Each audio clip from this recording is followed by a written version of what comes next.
So, Ryan, I'm repeating. Your book is called Stronger, Updating American Strategy to Outpace an Ambitious and Ascendant China. And I notice you use the word outpace rather than contain. Tell me about that. Well, Sarwar, I chose the word outpace for a couple of reasons. First, to me, contain has a Cold War connotation. It evokes the idea of our long struggle against the Soviet Union. And I'm not sure that that is a perfect analogy for the challenge that we face from China right now. So I wanted to try to steer clear of that a little bit and create a little bit of differentiation. But also, contain means to limit and confine China's influence, to try to squeeze China back within its borders, just at a theoretical level. And I'm not sure that's a practical policy objective. China is the world's largest trading nation. It is the largest recipient of foreign direct investment. It's the largest trading partner for over 100 countries. And I'm not aware of a single country that is interested in joining a bloc to counter and contain China. Right. So my concern is that if we were to travel down that path, we would find ourselves, and not China, isolated as a consequence. Our policy, our strategy should be designed to maximize our influence, not to create isolation. And so those were a few of the thoughts that sort of guided me to the idea of trying to outpace China. There are a couple of ways of thinking about the U.S.-China competition. One is to think of it as a football goal line stand where we're at the 1 yard line and we can't afford to give up an inch to the Chinese.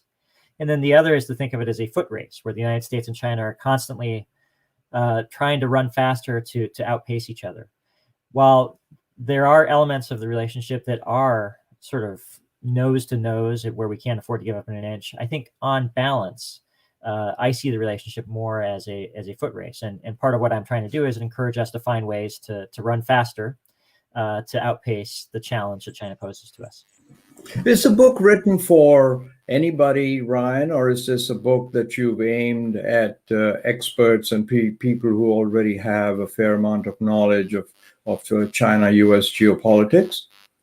No, it's intended to be accessible to anyone. It's a short book. It's concise. It's free of academic jargon. There's no theory. It's not laden with acronyms.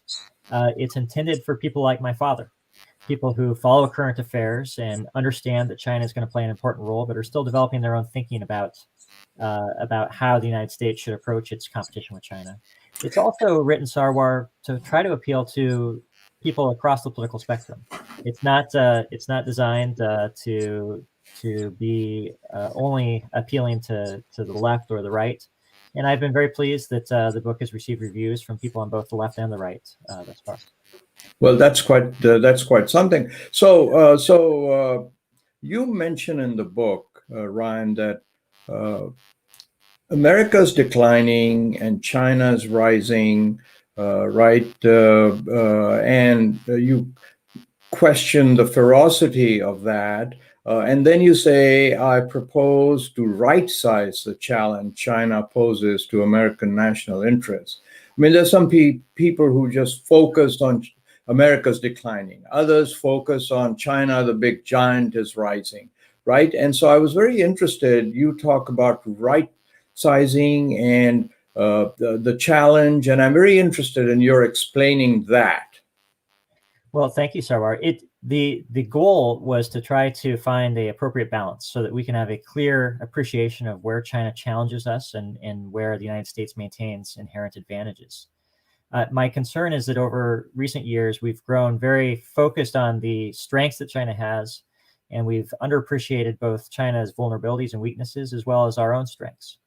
And when we do that, it's easy for us to find ourselves moving in a reactive and anxious and a defensive posture towards China, which I don't think is an attractive place for us to be, either in relation to our allies and partners or even just, in relations between human beings. I would like to see the United States be more confident, more cool-headed, more farsighted. And so what I'm trying to do is to lay out in a fair bit of detail where the United States has strengths that China can't touch, and where China has vulnerabilities that it is going to have to contend with over time. And the deeper I got into the research, the more it became clear to me why Xi Jinping is so concerned about some of the challenges that confront China in the future, and why Joe Biden talks about his belief that the United States is the best positioned country in the world to meet the challenges of the 21st century. So my hope is that by trying to go over some of these areas, we can regain a little bit of confidence in our capacity to compete with China over the long term.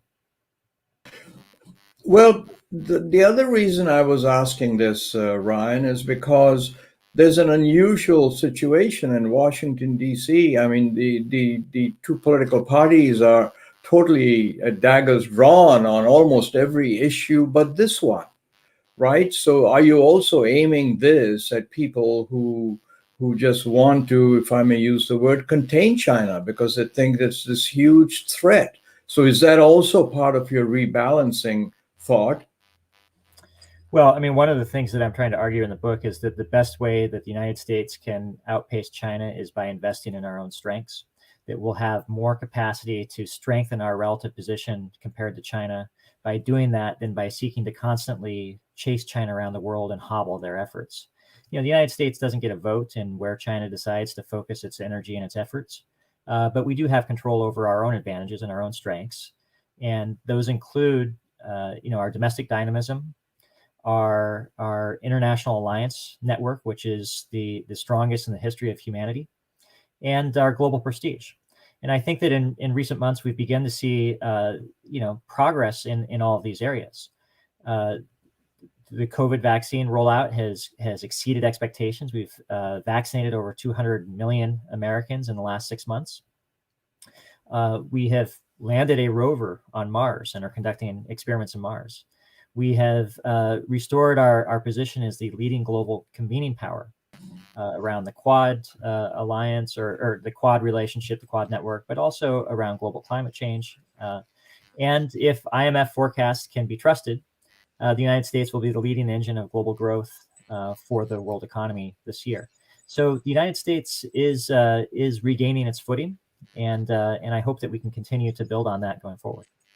Well, it's such a timely explanation that you're putting forth. I wonder, do you also deal with this, with the economy, size of the economy issue? You know, the point is made over and over again that China is going to become the largest economy in the world within a few short years. And that, I think, adds to what you're trying to right size, right? People say, oh my God, they're going to be the biggest economy in the world. But do you also, in some way, point out that, listen, China has 4 times America's population, right? So even when they have the largest economy, they're still not going to be as rich as America. And why shouldn't they have a larger? That doesn't mean America's going anywhere. Is that somehow, does that appear in your book? It does.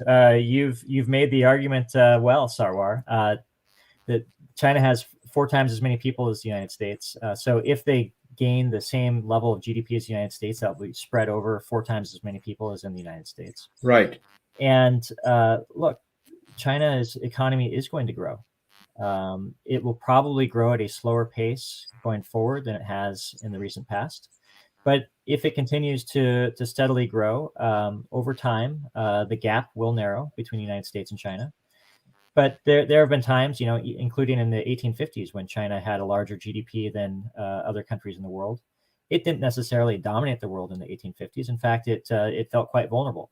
So I don't think that we should use a single metric as the guide to overall national power in the international system.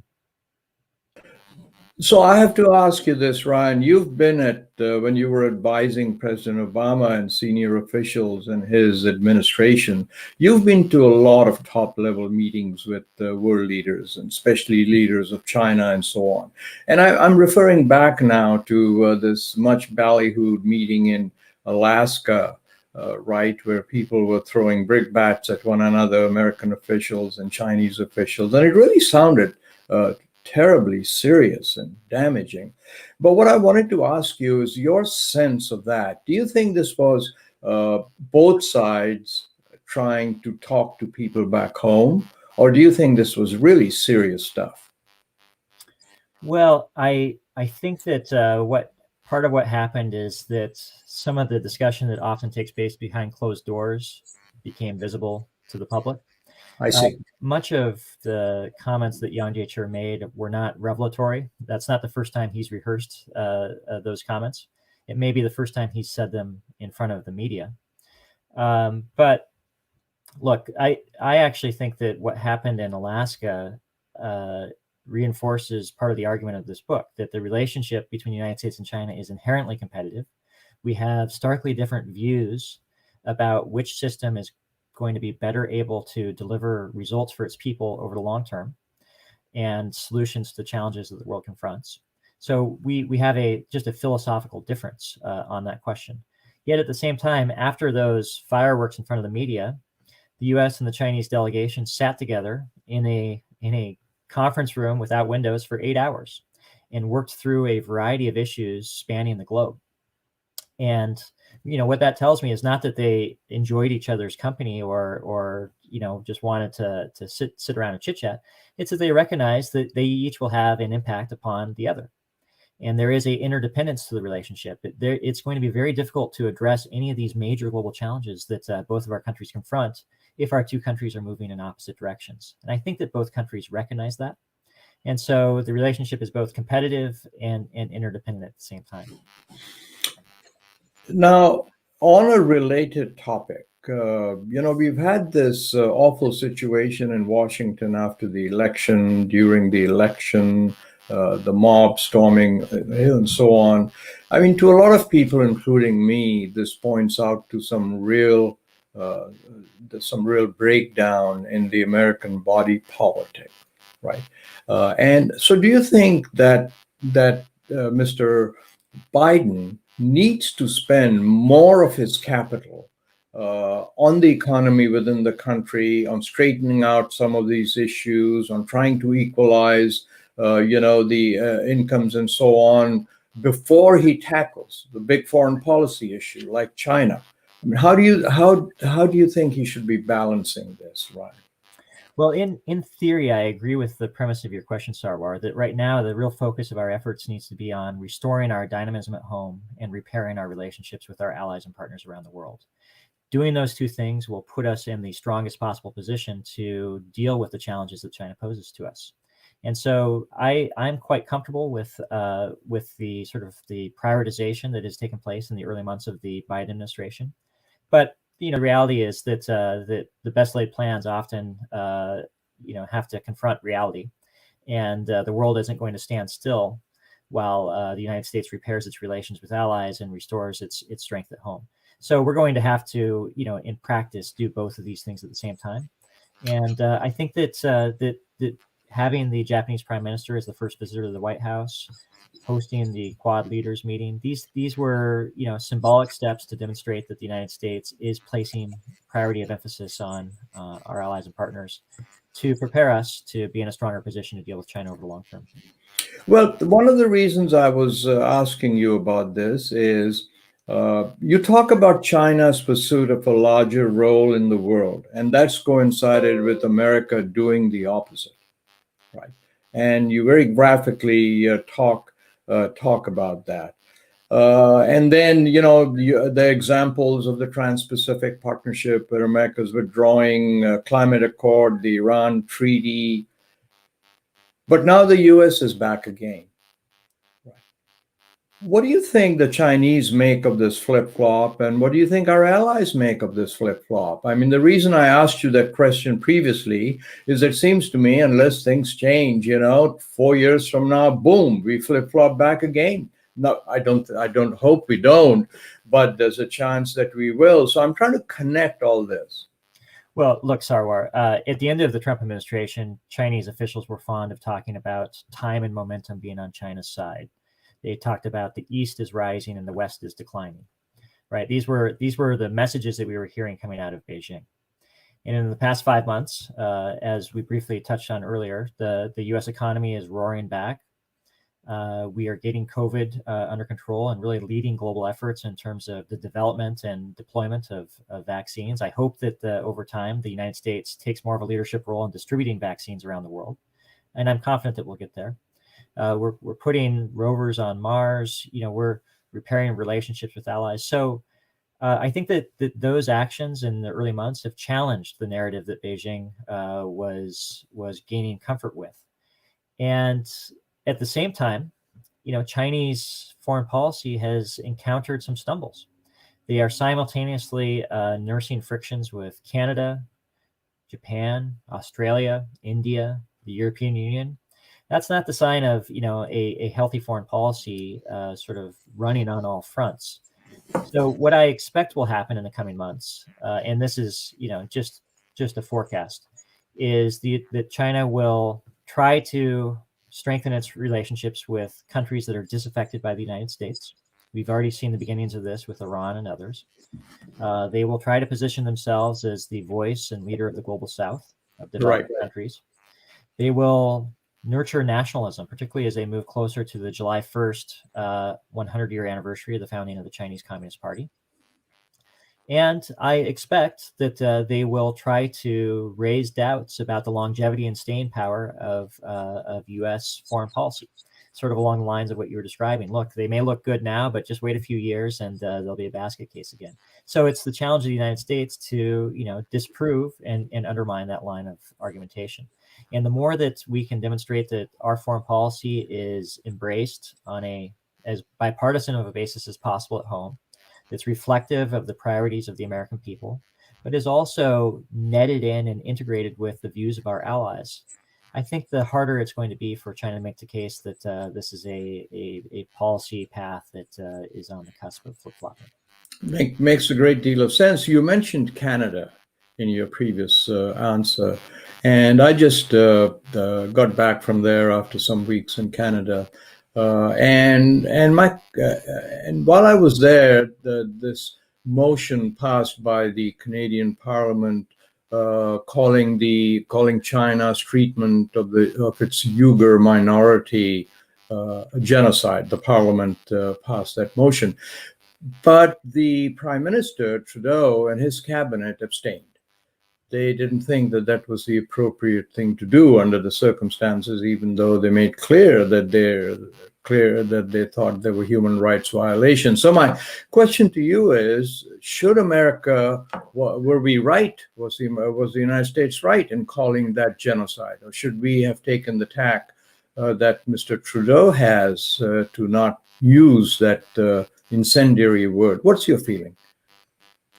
It's a really important question. I'm not sure that I'm qualified to offer a judgment. I'm not a lawyer, and I haven't seen the evidence that was used to reach the decision. So I won't second guess the experts that were involved in that decision. What I will say is that it is a tragic situation in Xinjiang. I'm deeply haunted and affected by the testimonies that I've heard and read. And I don't diminish the pain that many people in the Uyghur community and the residents in Xinjiang are feeling right now. Right. And I think that the United States has a moral imperative. It's part of who we are to stand up and speak out on behalf of those that aren't able to, especially if we judge that there is genocide taking place in Xinjiang. So the question then is how do we do that most effectively, right?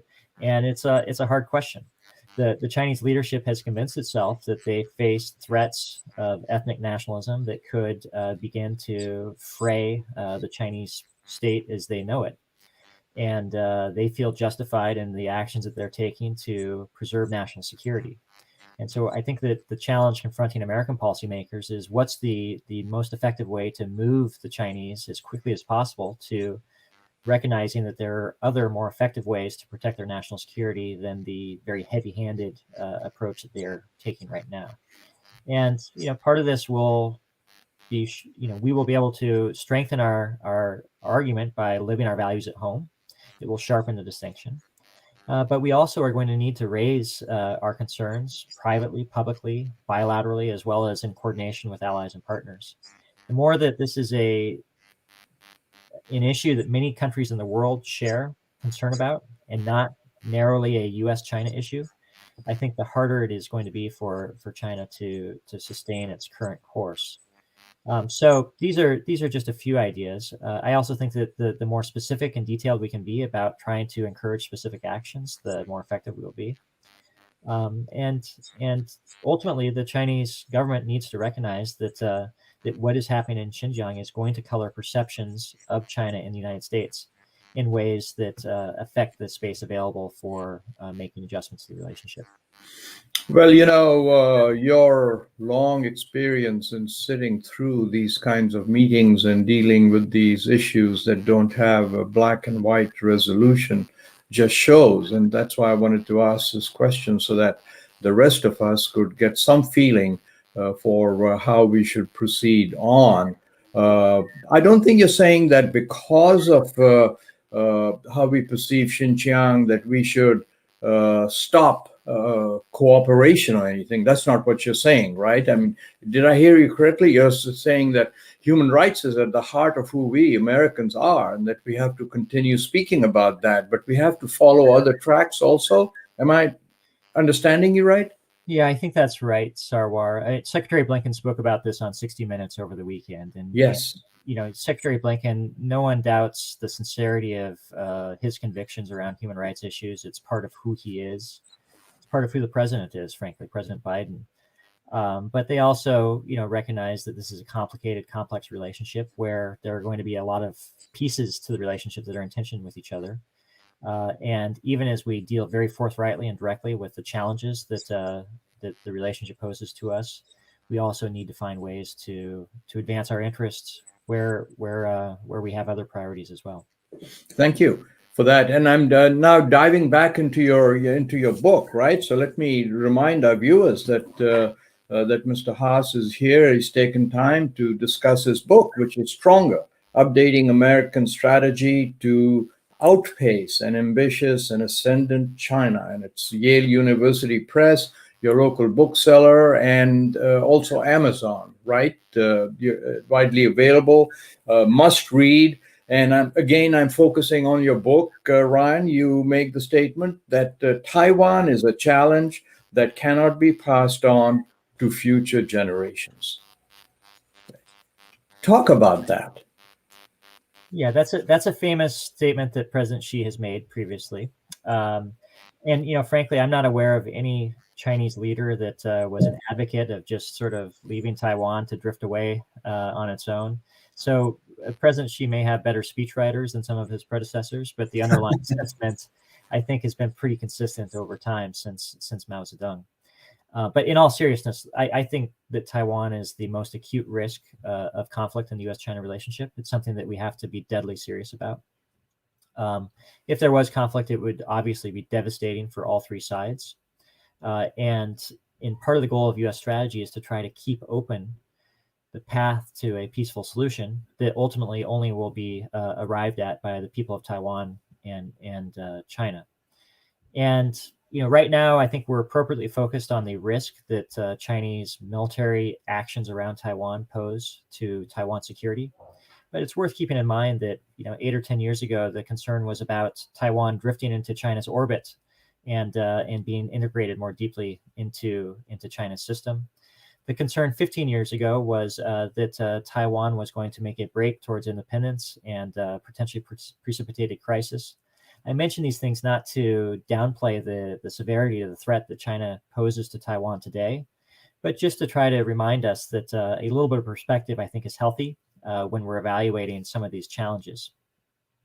And I think it's also worth remembering that it would be catastrophic for China if there were to be a shooting war in the Taiwan Strait right now. That it would lead to massive capital flight. It would likely create a conflict that China can have no confidence that it would be able to prevail in, particularly if the United States were to intervene.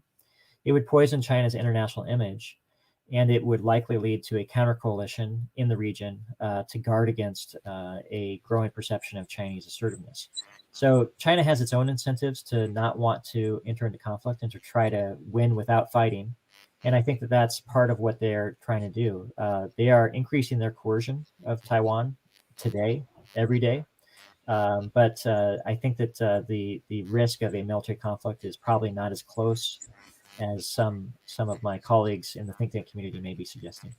So in that respect, Ryan, you're differentiating the conflict with Taiwan from Hong Kong, right? I mean, it sounds like Hong Kong is pretty much a gone event at this point. Somebody asked me the other day, what's the end game there? And I said, gee, the end game has happened.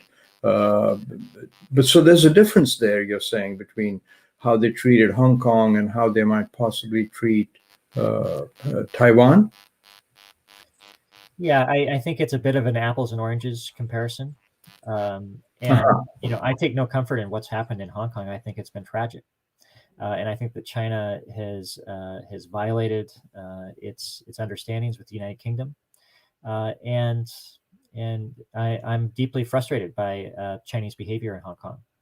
From their perspective, they think that the previous policy had failed, that it had led to instability that had the risk of spreading into the mainland as more and more people felt comfortable going into the streets to protest and raise their views.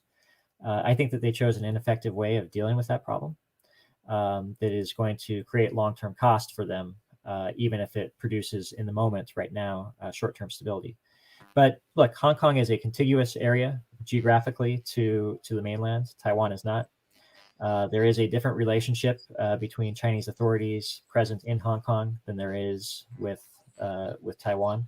And so I would be reluctant to see people draw any straight line, linear trajectories based upon Hong Kong to predict what's going to happen in Taiwan. Makes a great deal of sense. And as we run into the time barrier, I do want to. There's another phrase there that really intrigued me. That I think you're probably the first one to coin, which is competitive interdependence. I mean, I thought that really was a very nice phrase because it showed that there is competition, but there's interdependence. Can you dive into that a little bit for our viewers? Well, thank you, Sarwar, for the question. Sure, I'd be happy to.